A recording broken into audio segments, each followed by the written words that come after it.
He trained for months, pushed through pain, exhaustion, setbacks, gave everything.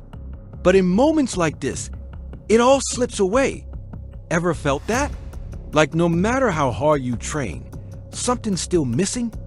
Breathing heavy. This is the moment most fighters face and never talk about.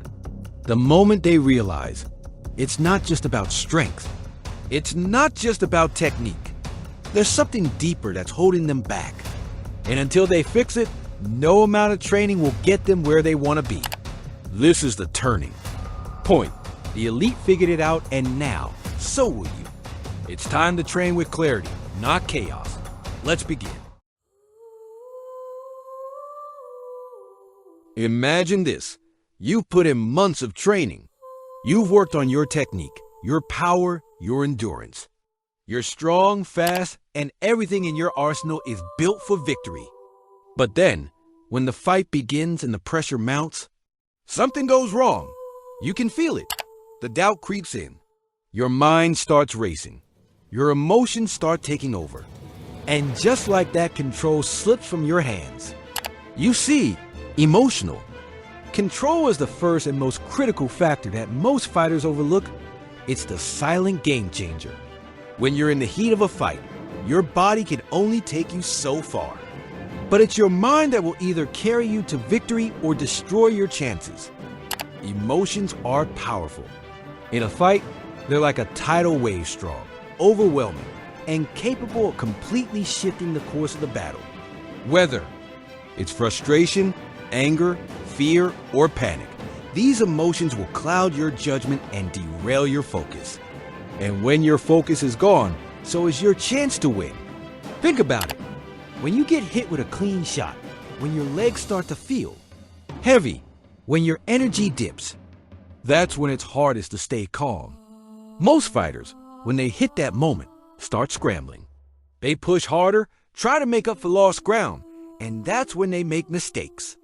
They get desperate, throw wild punches, lose form, and ultimately lose control. They fight the fight they don't want to fight. But here's the thing. Real winners don't let their emotions drive them. They use their emotions to fuel their intelligence.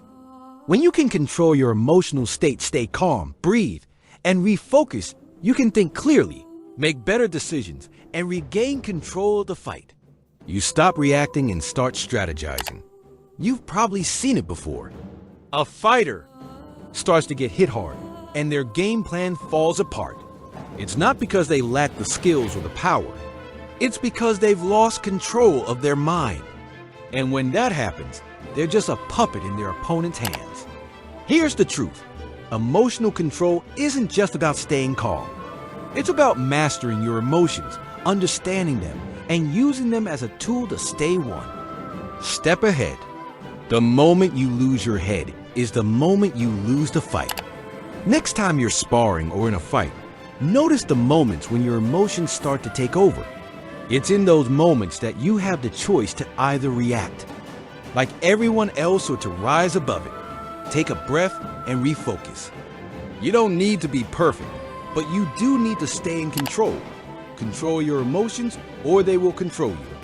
And if you can't master this, no amount of physical training will ever get you to the top.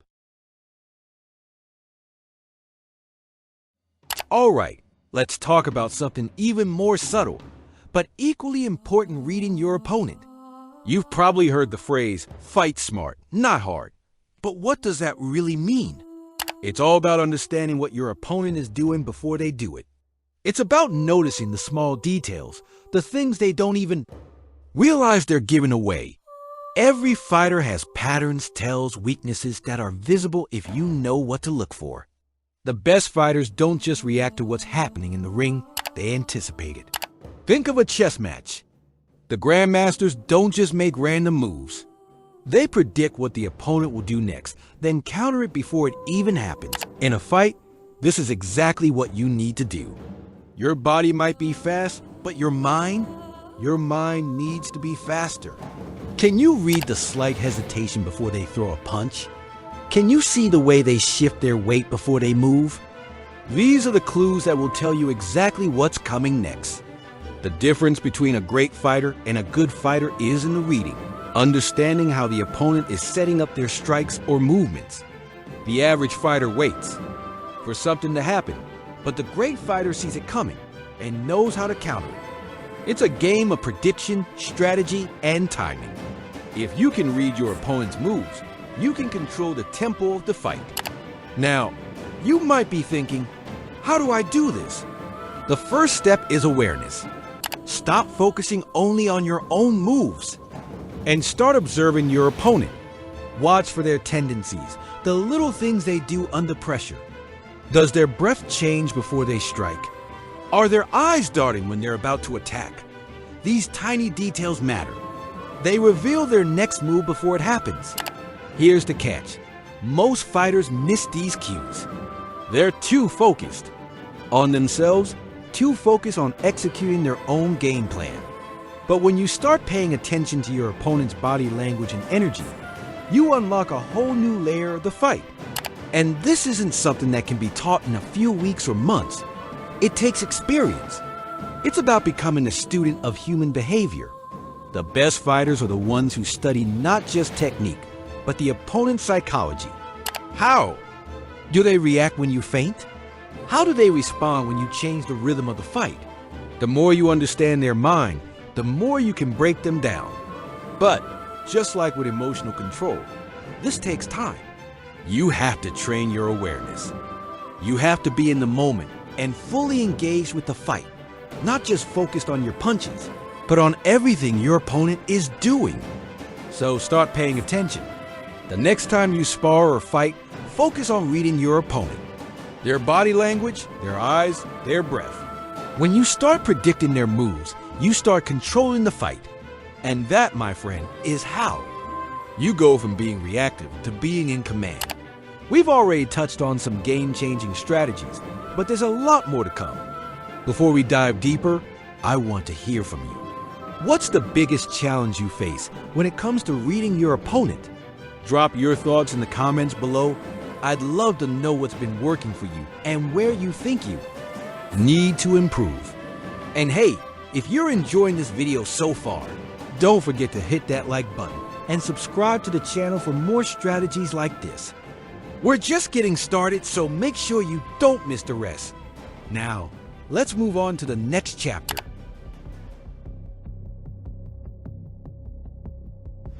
Now we're getting into one of the most powerful, yet often overlooked aspects of fighting rhythm management. If you think rhythm is only for dancers, think again. In fighting, controlling the rhythm of the battle is like controlling the tempo of the game. It's all about setting the pace. And trust me, whoever controls the pace controls the outcome. Here's what most fighters get wrong. They get caught up in the moment, responding to what their opponent is doing, matching their speed and following their rhythm. That's exactly what your opponent wants. They want to force you into their tempo so they can dictate the flow of the fight. But when you can control the rhythm, when you can set the pace, now you're the one forcing them to react to you.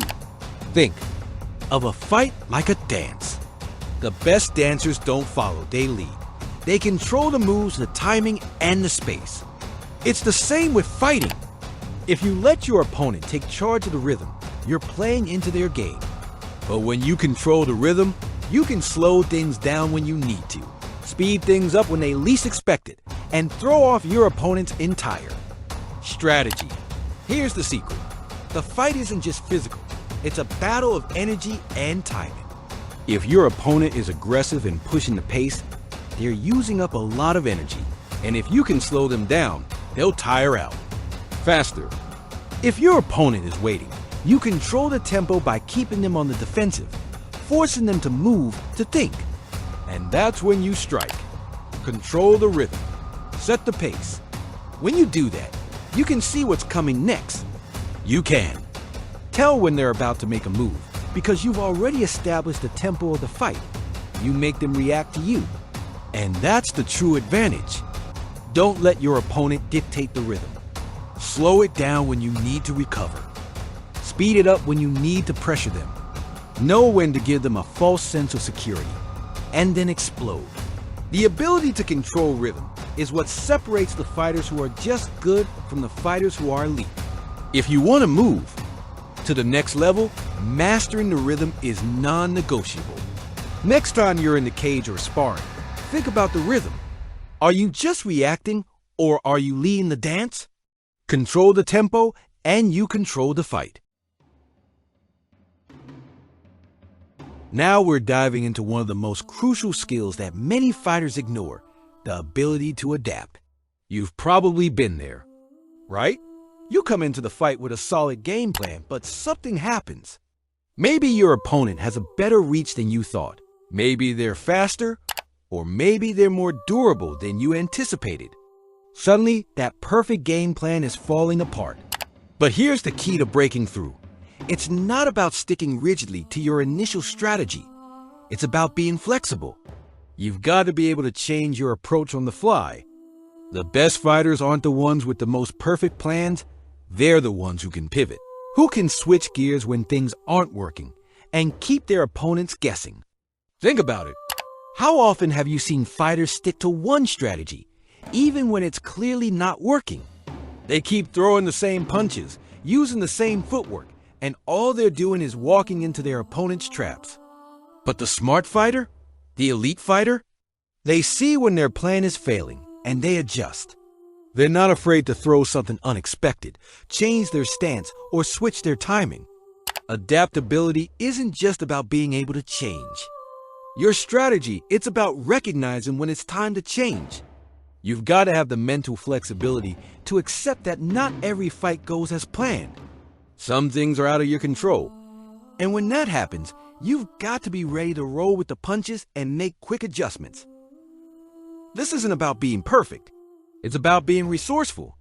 Maybe your opponent is getting the better of you in the clinch, so you change levels and start looking for takedowns. Or maybe they're getting too comfortable with your rhythm, so you throw in a feint or completely change the pace to throw them off.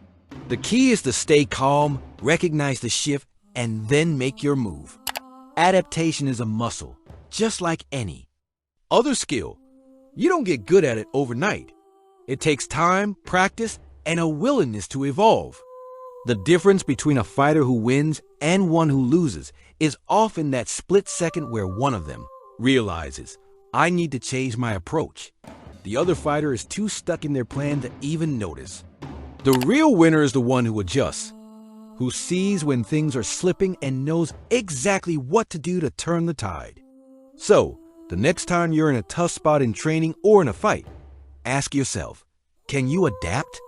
Or are you too stuck in your own head to make the change?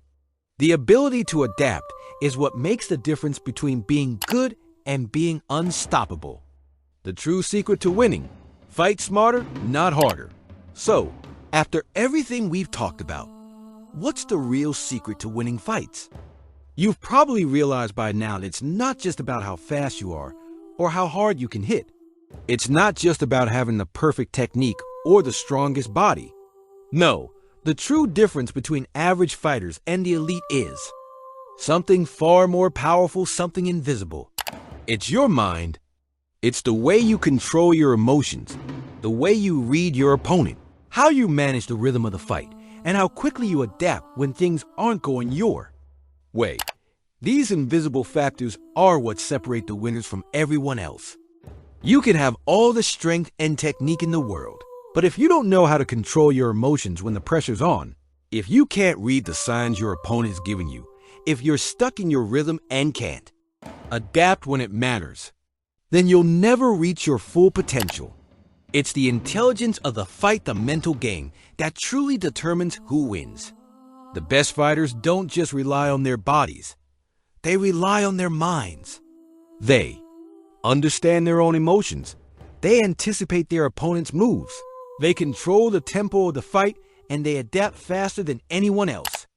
You can train your body all day, but if you're not training your mind, you're only getting part of the picture. The greatest fighters aren't the ones with the best punches. They're the ones who have the best minds. And the good news? You can train this intelligence just like any other skill. It takes time, dedication, and focus, but it's within your reach. The next time you step into the ring, in the gym, or even just in life, ask yourself, am I fighting with my mind as much as my body? Am I controlling the rhythm, reading the opponent, staying calm under pressure? If not, now's the time to start. Because the real victory starts inside your head. Read your opponent, manage the rhythm, and adapt on the fly. But it's up to you to apply these strategies in your next fight or training session. Let me know in the comments how you're planning to use these insights to level up your game. If you found value in this video, hit that like button, subscribe, and turn on notifications so you never miss out on more content that can take your fighting intelligence to the next level. Thanks for watching, and remember, fight smarter, not harder. See you in the next one.